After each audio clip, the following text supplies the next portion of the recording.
আচ্ছা, ব্রহ্মযুগম মুভিটা ভালো লাগেনি তো এই ভিডিওটা আপনাদের জন্য। কারণ আমি 100% শিওর এই ভিডিওটা দেখার পর ব্রহ্মযুগম মুভিটাকে দ্বিতীয়বার দেখার ইচ্ছা আপনাদের দ্বিগুণ বেড়ে যাবে।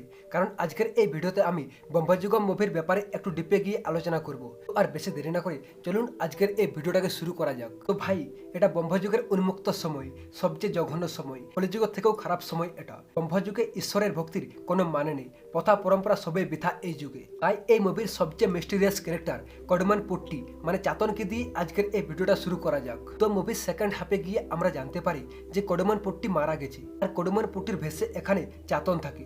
বাট যদি আপনারা একটু ধ্যান দিয়ে মুভিটা দেখে থাকেন তো তার ব্যাপারে আমাদের মুভির ফার্স্ট হাফে অনেক ভিজুয়ালি হিন্ট দেওয়া হয়েছিল যে সে ভালো মানুষ না, তার মধ্যে কিছু তো ঝোল আছে। ফার্স্ট হিন্ট যেমন কি এখানে আপনারা একটা দানবের ফেসকে নোটিস করতে পারেন, যার উপরে প্রথমে ফোকাস ছিল, তারপর ফোকাস কডমান পুট্টির উপর সেপ্ট হয়, যেটা ইন্ডিকেট করেছিল যে সে একজন দানব। পট্টিরা সাধারণত ব্রাহ্মণ হয়, তারপরেও এখানে সে ওষুধের মতো মাংস খায়, মদ পান করে, এখানে নিজের শক্তিকে কাজে লাগিয়ে মহিলাকে ডাকে। এখানে থেবন যখন ঈশ্বরকে ধন্যবাদ জানায় খাবারের জন্য, তখন কডমান পুট্টি রেগে যায় আর বলে তাকে খাবার তো সে দিয়েছি, ভগবান নয়, তাহলে সে ভগবানকে কেন ধন্যবাদ জানাচ্ছে। এখানে রাত্রে যখন থেবন ঈশ্বরকে নিয়ে গান গায় তখন সে ঘুমিয়ে পড়ে আর কেমন হয়েছে জানতে চাইলে কোনো উত্তর দেয় না। মানে ভাই, একজন ব্রাহ্মণ হয়ে এরকম আচরণ কে করে? এখানে যখন কডমান পুট্টি থেবনের সাথে কথা বলে তখন আমাদের কডমান পুট্টির শ্যাডোকে দেখানো হয়, তাকে না। আমাদের শ্যাডো আমাদের আকৃতিরই থাকে, বাট ওটা আসল আমরা না। তো এখানে শ্যাডো দেখিয়ে ডাইরেক্টর মহাশয় আমাদেরকে ভিজুয়ালি হিন্ট দিচ্ছিল যে হি ইজ সামথিং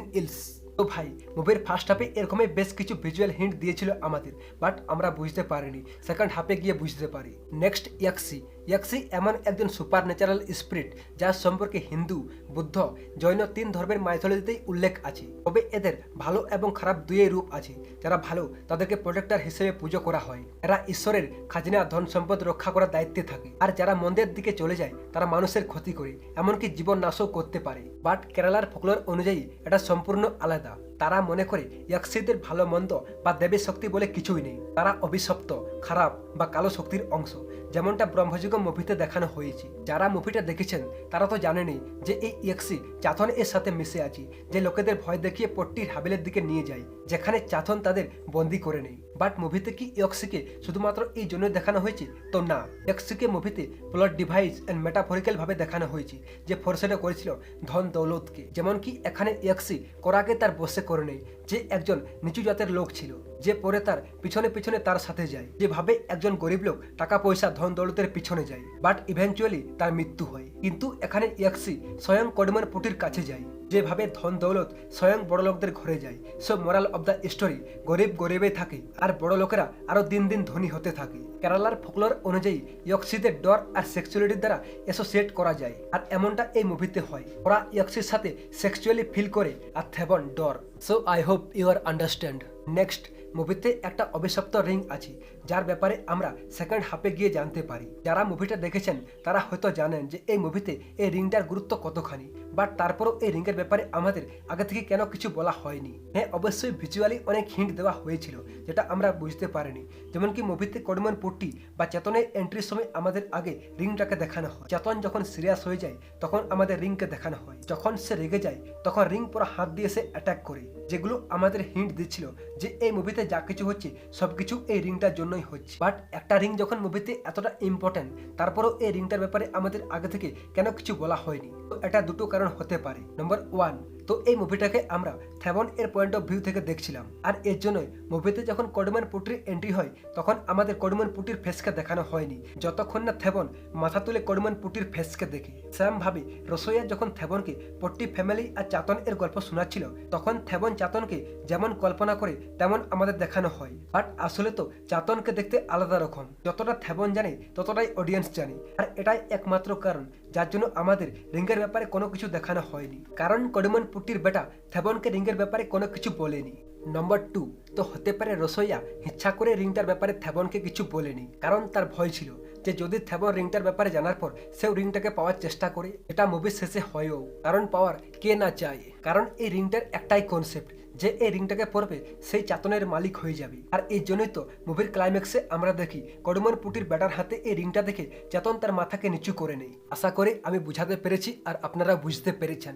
নেক্সট, এখানে রসোয়া থেবনকে জিজ্ঞাসা করে তোমার এখানে আসা কত সময় হয়েছে। তখন থেবন বলে হয়তো কিছু দিন, কিন্তু রসোয়া বলে কিছু দিন না কিছু মাস। বাট আসলে কিছু মাস না, হতে পারে থেবনের আসা এখানে কিছু বছর হয়ে গেছে। বাট হাউ, এটা কি আদৌ সম্ভব? তো হ্যাঁ, এটা সম্ভব এই মহল আর তার আশেপাশের এলাকার জন্য, কারণ এই জায়গাটাতে টাইম খুব দ্রুত চলে, মানে এখানে টাইম ডাইলেশন এক্সিস্ট করে, যার ভিজুয়ালি হিন্ট আমাদের দেওয়া হয়েছে এই মুভিতে। মুভির শুরুতে যখন থেবন জঙ্গলে ছিল তখন আমাদের আকাশে হাফ মুন দেখানো হয়। এরপর পরের দিন সে পট্টি হাভেলির দিকে আসে আর সেখানে থাকি। আর হাভেলিতে যখন তার প্রথম রাত হয় তখন আমাদের ফুল মুনকে দেখানো হয়। বাট স্যাম এই রাতে আমাদের আবার হাফ মুনকে দেখানো হয়, তারপর পরের রাতে আমাদের আবার ফুল মুনকে দেখানো হয়। বাট হাউ, দুরাতের মধ্যে কিভাবে ফুলমুন থেকে হাফ মুন থেকে আবার ফুলমুনে পরিণত হয়? এটা সাইন্টিফিকলি তো নট পসিবল, কারণ এক ফুলমুন থেকে দ্বিতীয় ফুলমুনের মধ্যে টাইম গ্যাপ থাকে 29 ডে।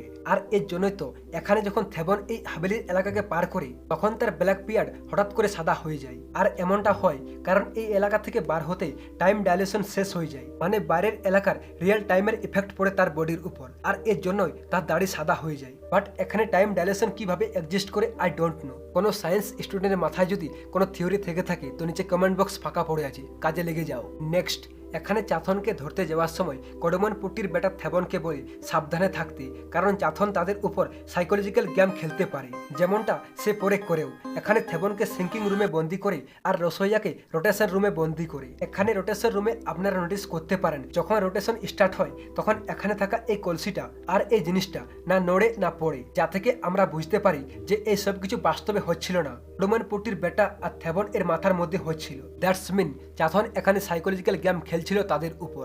নেক্সট, থেবন তার লেফট কানে রিং পরত, কিন্তু এখানে যখন রসোয়া দেখে থেবন এর কানে রিং মিসিং আছে তখন সে তাকে এটার ব্যাপারে বলে। বাট টুইস্ট তো তখন আসে যখন থেবন তার লেফট কানের পরিবর্তে রাইট কানকে চেক করে, কারণ আজ অব্দি চেতন শুধুমাত্র কডমন পুটির ভেসে বেঁচে ছিল, আর এর জন্য সে তার ব্যাপারে সবকিছু জানতো, কিন্তু থেবন এর ব্যাপারে তার অত জ্ঞান ছিল না। সে তো অ্যাক্সিডেন্টলি থেবন মারা যায়, আর তাই সে তার রূপকে নিয়ে নেয়, আর এর জন্যই রিংয়ের কথা আসতে সে ভুল করে রাইট কানকে চেক করে বসে, কারণ কডমন পুটি দুটো কানে রিং পরতো। থেবন এখানে লেফট কানকে ছেড়ে রাইট কানকে চেক করে আমাদের হিন্ট দিচ্ছিল যে থেবন মারা গেছে, আর থেবন এর রূপে এখন চাথন বেঁচে আছে, আর এর জন্য তো মুভির শেষে জলের মধ্যে চাথন কডমন পুটির ফেসকে দেখতে পাই। নেক্সট, রসোয়া কখনো মদ খায় না, কারণ তার একটা উদ্দেশ্য আছে, আর সে তার উদ্দেশ্য থেকে বাইরে বার হতে চায় না। এখানে কডমন পুট্টিকে কবর দেওয়ার পর রসোয়া স্নান করে, কারণ কডমন পুট্টি তার বাবা ছিল। এখানে চাতন ঘুমাতে বাইরে বৃষ্টি বন্ধ হয়ে যায়, এটা ফোরশেডো করেছিল যে তার শক্তির জন্য বাইরে বৃষ্টি পড়ছিল। তো ভাই, ব্রহ্মাযুগ মুভিতে এরকম অনেক ছোট ছোট মাইক্রো ডিটেলস আছে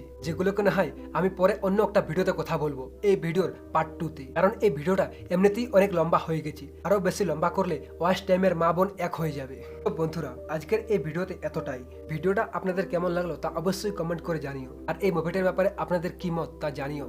বাকি শীঘ্রই দেখা হচ্ছে পার্ট 2তে। Thank you for watching.